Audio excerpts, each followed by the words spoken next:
My dear students, welcome to my channel Dikshit sir. I am Suraj Dikshit and we are going to read about my dear students quantum mechanics lecture number 12. ठीक my dear students, आज lecture number 12 को start करते हैं और इसमें my dear students हम पिछले lecture में बता देने हैं कि हमने क्या पढ़ाना है. ठीक है my dear students, ठीक है. तो चलिए स्टार्ट करने के पहले कुछ लाइन्स आज हमने लिखी है. ठीक है, तो अगर आपको अच्छा लगे तो ठीक है, वरना जय हिंद. तो my dear students, संघर्षों का संतोष है, जीवन में आक्रोश है. ध्यान से सुनिएगा. संघर्षों का संतोष है, जीवन में आक्रोश है. जो वक्त की उंगली थाम ले वही जीवन में सर्वश्रेष्ठ है. ठीक है माय डियर स्टूडेंट्स, यानी कि टाइम टाइम टाइम. ठीक है माय डियर स्टूडेंट्स, यहाँ पे एंटरटेनमेंट की बात नहीं हो रही है, तो लिखा है हमने. ठीक है, अगर आपको अच्छा लगा माय डियर स्टूडेंट्स. ठीक है, चलिए अब आगे बढ़ते हैं. अब देखना my dear students, quantum mechanics में चलिए एक रिव्यू ले लेते हैं 2 मिनट का. ठीक है, ये 1 मिनट पूरा 2 मिनट का रिव्यू. तो my dear students, quantum mechanics कल हमने गलती से यंग्स बोल दिया था. हमने सबसे पहले पढ़ा था प्लैंक्स हाइपोथेसिस. ठीक है, कल हमने बोला था क्या, कुछ भी बोला हो छोड़ो. प्लैंक हाइपोथेसिस सबसे पहले हमने पढ़ा था माय डियर स्टूडेंट्स, जिसमें हमने पढ़ा था my dear students H nu का कॉन्सेप्ट और क्या पढ़ा था, रेंज ऑफ एनर्जी. जिसे एनर्जी बैंड कहा हमने. ठीक है, एनर्जी का रेंज पढ़ा. ठीक है, उसके बाद माय डियर स्टूडेंट्स हमने डी ब्रॉगली कॉन्सेप्ट पढ़ा. ठीक है, डी ब्रॉगली का कॉन्सेप्ट पढ़ा. फिर हमने क्या किया my dear students, de Broglie का पढ़ने के बाद हमने डेविएशन जर्मर एक्सपेरिमेंट पढ़ा. काफ़ी सारे एक्सपेरिमेंट, सब चीज़ों को पढ़ने के बाद ये प्रूव हुआ. ठीक है, बहुत सारी चीज़ों के साथ ये प्रूव हुआ कि कोई भी इलेक्ट्रॉन अगर मूव कर रहा है माय डियर स्टूडेंट्स, ठीक है, कुछ वेलोसिटी के साथ, तो उसके साथ एक वेव फॉर्म क्या करेगा, ट्रेवल करेगा, यानी मूव करेगा. ठीक है माय डियर स्टूडेंट्स. फिर हमने हाइजेनबर्ग अनसर्टेनिटी प्रिंसिपल से थ्रू हमने बहुत सारी चीज़ों को पता किया. ठीक है, अनसर्टेनिटी के थ्रू वो पता किया. फिर माय डियर स्टूडेंट्स हमने अनसर्टेनिटी के थ्रू क्या हुआ, इसका पोजीशन मोमेंटम सब फाइंड हुआ. ठीक है, वो छोड़ दो. अब बात करते हैं, फिर आया किसके बाद, हाइजन के बाद श्रोडिंगर. ठीक है, फिर हमने श्रोडिंगर पढ़ा. श्रोडिंगर में हमने देखा माय डियर स्टूडेंट्स जो भी चीज़ें हो रही थी. ठीक है, एक वेव फंक्शन को कैसे रिलेट किया जा रहा था, साई को हमने कैसे समझा. ठीक है, इस चीज़ को हमने देखा. और कल माय डियर स्टूडेंट्स यानी कि पिछले क्लास 11th नंबर के लेक्चर में हमने पढ़ा कि जो ऑपरेटर है, क्या है माय डियर स्टूडेंट्स, जो ऑपरेटर है वो क्या होता है, वो कैसे किसी फंक्शन को दूसरे फंक्शन में चेंज करता है. ठीक है, इसके 2 रूल हमने पढ़े थे. ठीक है, इसके 2 रूल हमने पढ़े थे कैसे चेंज कर सकता है. और माय डियर स्टूडेंट्स साथ ही में हमने कुछ ऑपरेटर्स की बात की थी, जैसे velocity, energy, potential energy, kinetic energy. ठीक है, ऐसे कुछ ऑपरेटर्स की बात की थी. ठीक है, तो ये था रिव्यू माय डियर स्टूडेंट्स. अब देखना, क्वांटम मैकेनिक्स के इस पूरे हाइपोथेसिस के बाद आज हम उसके पोस्टुलेट्स की बात करते हैं. तो ये समझ लो, ये बड़ा सा जो हमने अभी तक पढ़ा वो हमारा क्यू था. आज मैकेनिक्स में घुसते हैं तो बनेगा क्यूएम, यानी कि क्वांटम मैकेनिक्स. ठीक है माय डियर स्टूडेंट्स, चलिए तो जरा ध्यान दीजिएगा माय डियर स्टूडेंट्स. ध्यान क्या देना है ये भी ध्यान दीजिएगा. ठीक है, क्योंकि वो भी तो आप ही को करना है. ठीक है, तो बकवास खत्म और चलिए लेक्चर शुरू करते हैं. तो my dear students, postulates of quantum mechanics, heading डालिएगा. ओहो हो, क्या बात है, पोस्टुलेट्स को आर लिख रहे हैं. Postulates of quantum mechanics. ठीक है माय डियर स्टूडेंट्स, तो समझिएगा पोस्टुलेट्स क्या हो सकते हैं. पहला पोस्टुलेट देखिए कि my dear students, the first postulate state that, लिखिए मेरे साथ, क्या, द फर्स्ट पोस्टुलेट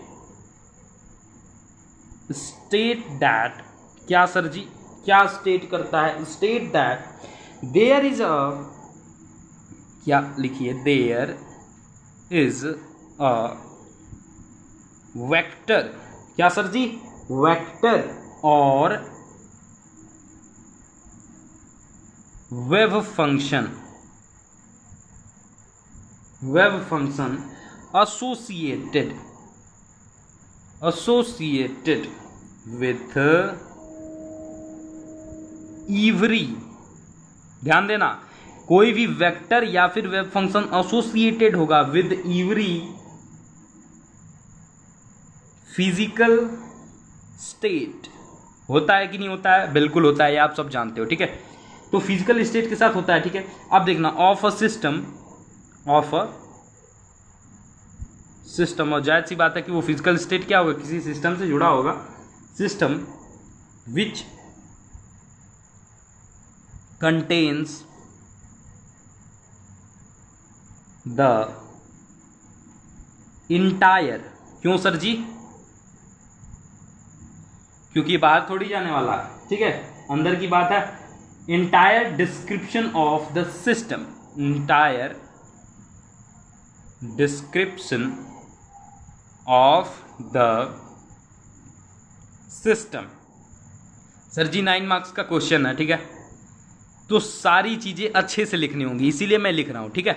इसमें ज़्यादा सोचने की बात नहीं कि क्यों लिखने लगे, लिखने का काम कहाँ से चलने लगा हमारे लेक्चर में, तो लिखने का काम चल रहा है क्योंकि ये 9 मार्क्स का क्वेश्चन आता है सर जी, तो थोड़ा ध्यान दीजिएगा आप, ठीक है। ये पहला पोस्टुलेट दिखाता है कि the first postulate state that there is a vector और वेव फंक्शन, कोई भी हो, मान लो वेव फंक्शन, छोड़ो वेक्टर को गोली मारो, wave function associated with every physical state, कोई भी वेव फंक्शन होगा वो किसी न किसी फिजिकल स्टेट के थ्रू जुड़ा होगा, ठीक है, फंक्शन से क्या होगा, एसोसिएटेड होगा with every physical state system which contains the entire description of the system, उसके पास क्या होगा, उस सिस्टम का एंटायर डिस्क्रिप्शन होगा माय डियर, ठीक है।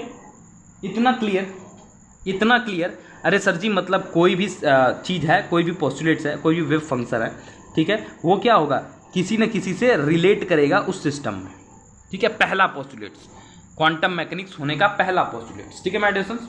अब देखना जरा, आइए अब चलिए दूसरे की बात करते हैं, सेकेंड पोस्टुलेट्स, ठीक है।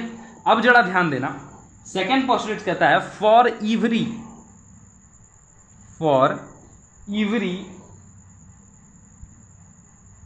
Physical observable there is corresponding, ध्यान देना थोड़ा, कॉरेस्पॉन्डिंग अ लीनियर ऑपरेटर। अब पूछोगे सर जी कैसे, देखो, for every physical observables there is a corresponding operator. हमने क्या बताया था ऑब्जर्वेबल्स में, देखो हमने ऑब्जर्वेबल्स कल बताए थे आपको, जिसमें हमने बताया था क्या, एनर्जी, दूसरा बताया था मोमेंटम, ठीक है, तीसरा बताया था वेलोसिटी, ठीक है। अब इस एनर्जी में काइनेटिक एनर्जी होता है और पोटेंशियल एनर्जी होता है, कल ये चीज बताई थी हमने ऑपरेटर में, ठीक है। ये ऑपरेटर के क्या थे, ऑब्जर्वेबल्स थे, ठीक है। तो इनमें कह रहा है कि इन फिजिकल ऑब्जर्वेबल्स में there is a corresponding a linear operator, एक लीनियर ऑपरेटर होगा। इस लीनियर ऑपरेटर का मतलब क्या है माय डियर स्टूडेंट्स, ध्यान देना, इस लीनियर ऑपरेटर का मतलब है कि जो हम 1 डायमेंशन पढ़ रहे थे, क्या 1 डायमेंशन, अब सोचोगे कि हम 1 डायमेंशन पीछे जो पढ़ रहे थे वो बेवकूफ़ी थी, वो बेवकूफ़ी नहीं थी माय डियर स्टूडेंट्स। जब कोई इलेक्ट्रॉन चलता है, ठीक है, तो वो क्या करेगा, 1 डायमेंशनल मोशन करेगा, 1 डायमेंशनल मोशन करेगा, ठीक है। तो वो 1D उसी चीज की बात हो रही है, उस लीनियर ऑपरेटर की बात हो रही है, वो क्या करेगा, लीनियर मोशन करेगा माय डियर स्टूडेंट्स, ठीक है। तो वो वेव जो होगा वो उसको ऐसे ही डिनोट करेगा, ठीक है। तो सेकंड पोस्टुलेट कह रहा है कि for every physical observable there is a corresponding and a linear operator, ठीक है, एक लीनियर ऑपरेटर होगा। अगर आप कहें माय डियर स्टूडेंट्स तो हम आपको कुछ चीज़ें बता सकते हैं, जैसे में वेरिएबल सिंबल और ऑपरेटर। आ जाइए, थोड़ा सा मेहनत करना पड़ेगा माय डियर स्टूडेंट्स। क्या एक ब्लॉक बनाइए माय डियर स्टूडेंट्स, एक ऐसे ब्लॉक बना लीजिए अपने कॉपी में, हम तो रफली बना रहे हैं, आप थोड़ा अच्छे से बना लीजिएगा, ठीक है।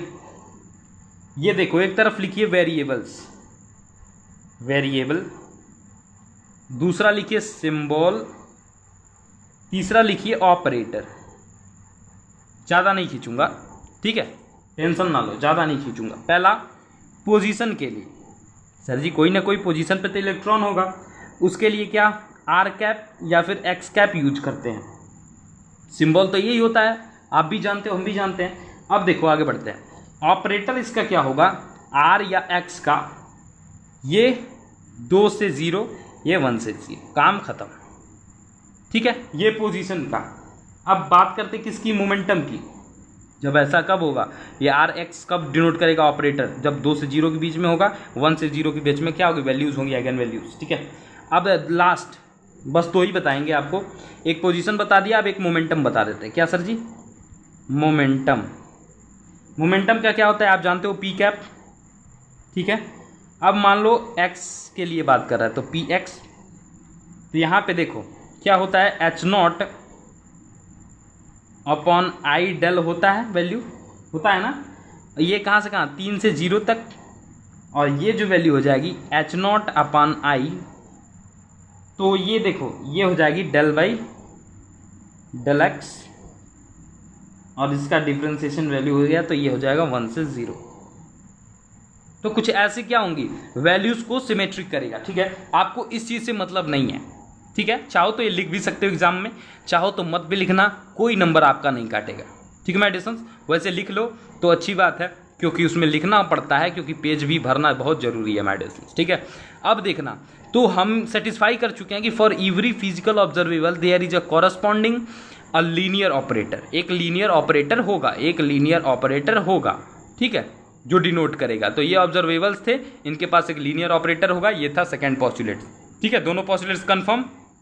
ठीक है माय डियर स्टूडेंट्स, अब चलिए बात करते हैं तीसरे पोस्टुलेट्स की। ठीक है माय डियर स्टूडेंट्स, आइए अब तीसरा पोस्टुलेट समझते हैं। तो तीसरा पोस्टुलेट जरा सोचिए माय डियर स्टूडेंट्स कैसा हो सकता है। तो माय डियर स्टूडेंट्स, कल हमने एक चीज़ आपको बताई थी। ठीक है, कल हमने आपको एक चीज़ बताई थी, तीसरा पोस्टुलेट्स कल क्या बताया था, कल हमने एक आपको फॉर्मूला बताया था, A cap psi is equal to lambda psi. बस यही बात करने वाले हैं। हमने यहाँ पे कहा था कि जो लैम्डा है, क्या है माय डियर स्टूडेंट्स, जो लैम्डा है वो क्या है, वो एक आइगन वैल्यू है। लैम्डा क्या है my dear students, eigenvalue है। ठीक है, तो बस अब यहीं से शुरू होता है third postulate. The third postulate लिखिएगा, द थर्ड पोस्टुलेट क्या कहता है sir ji, state that, the third postulate state that the only possible value, the only possible value, ठीक है विच मेजरमेंट, क्या my dear students, measurement of the observable, किस चीज़ का मेजरमेंट सर जी, जो पढ़ रहे हैं उसे क्या कह रहे हैं, ऑब्जर्वेबल्स या फिर ऑब्जर्वेबल कैन, वेल्स मत लिखो, कैन यील्ड, ये तो जानते होगे ना, नहीं जानते तो कोई बात नहीं, are eigen, EIGEN, are eigenvalue lambda of the equation.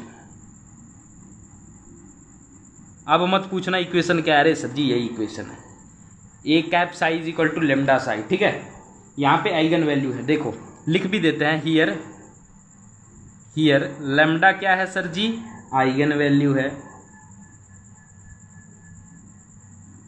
Eigen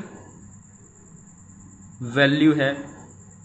और सर जी जो साई है वो क्या है, तो साई क्या है, आइगन फंक्शन है, कल हमने बताया था, ध्यान नहीं देते तुम लोग। ठीक है, देखो the third postulate state that the only possible value which a measurement of the observable can yield on are eigenvalues lambda of the equation. ठीक है, which is lambda is eigenvalue, psi is the eigenfunction. तो my dear students एक बात याद रखो, चाहे कोई भी ऑब्जर्वेबल हो उसका एक लैम्डा की वैल्यू होगी। ठीक है, एक लैम्डा की वैल्यू होगी जिसे आइगन वैल्यू कहते हैं। तो सारे ऑब्जर्वेबल्स की आइगन वैल्यू होंगे, ये तीसरा पोस्टुलेट है। ये तो सबसे आसान निकला ना कि सारे ऑब्जर्वेबल्स होंगे, उनके पास आइगन वैल्यू होगी, सर जी बस काम खत्म। तो ये था तीसरा पोस्टुलेट माय डियर स्टूडेंट्स। अब बात करते हैं पोस्टुलेट नंबर 4 पर। चलिए माय डियर स्टूडेंट्स, तो पोस्टुलेट नंबर 4 देखिएगा जरा। पोस्टुलेट नंबर 4 कहता है, डायरेक्ट लिखना शुरू करते हैं, द प्रोबेबिलिटी, प्रोबेबिलिटी जानते हो ना, प्रायिकता, हिंदी मीडियम वाले प्रायिकता, ठीक है, probability of finding, class 12th mathematics last chapter पढ़े होगे आप लोग,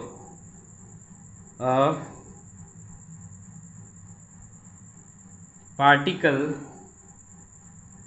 इन the interval R1 and R2, ठीक है my dear students, R1 and R2 is given by P is equal to R1 R2, R1 से कहाँ तक, R2 तक, ध्यान देना, ठीक है, R1 से कहाँ तक, R2 तक। हमने कहा था साई, जब दो वैल्यू लेना हो तो स्टार एक कर देते हैं, साई और डी आर। आर क्यों सर जी, क्योंकि आर के बारे में बात चल रही है, ठीक है माय डियर स्टूडेंट्स। तो देखना, पोस्टुलेट 4 कहता है कि the probability of finding particle, ठीक है, in the interval of R1 and R2 is given by P is equal to, देखो P is equal to from interval R1 से R2 psi star psi D r, ठीक है। ये D R क्या है, differentiation को शो कर रहा है, जो इंटीग्रेट होने के बाद खत्म हो जाएगा, ठीक है माय डियर स्टूडेंट्स। यहाँ पे चाहो तो लिख सकते हो हियर, क्या साई जो है वो इमेजिनरी है, एक साई इमेजिनरी होगा, दूसरा साई क्या होगा माय डियर स्टूडेंट्स, साई, ये देखो ये साई स्टार इंटू साई जो है ये क्या है, ये रियल है। रियल क्यों, जब ऐसा होगा तो ये साई स्क्वायर हो जाएगा, ठीक है, तो ये क्या हो जाएगा माय डियर स्टूडेंट्स, रियल हो जाएगा।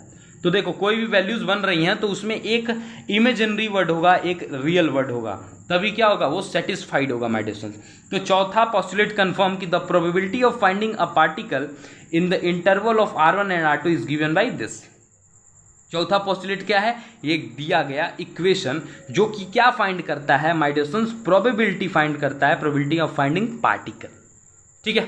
खत्म, कहानी खत्म, अभी नहीं सर, अभी लास्ट पोस्टुलेट बचा है, जिसे कहते हैं postulate number 5 of quantum mechanics. तो my dear students, postulate number 5 कहता है, ठीक है, the fifth postulate gives the rule of extract the information from the wave function, ठीक है, एक्सट्रैक्ट, डायरेक्ट लिख लो, extract the information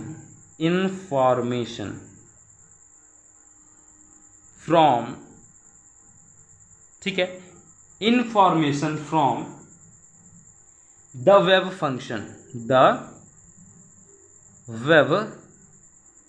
function, is it clear my dear students, ठीक है। ये क्या करता है, फिफ्थ पोस्टुलेट एक्सट्रैक्ट करता है इंफॉर्मेशन को फ्रॉम द वेव फंक्शन, ठीक है my dear students, wave function में से निकालता है।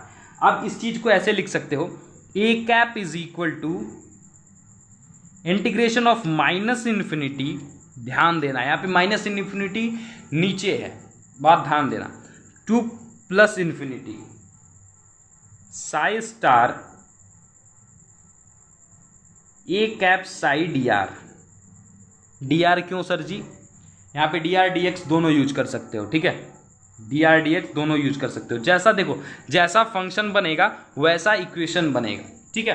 तो ये देखो पांचवा पोस्टुलेट कह रहा है कि extract the information from the wave function, और ये इक्वेशन बना, ठीक है, यानी कि चौथे और पांचवे में एक एक इक्वेशन याद करना पड़ेगा। पहले चौथे में तो ये R1 से R2 के लिए, ठीक है, दूसरा जो दिया है लास्ट वो minus infinity to plus infinity के लिए माय डियर स्टूडेंट्स, ठीक है, ठीक है माय डियर स्टूडेंट्स, इतना क्लियर। चलिए अब एक बार रिवाइज कर लेते हैं पांचों पोस्टुलेट्स को, टोटल 5 पोस्टुलेट्स होते हैं, अब पांचों पोस्टुलेट्स को एक बार रिवाइज कर लेते हैं माय डियर स्टूडेंट्स, ठीक है।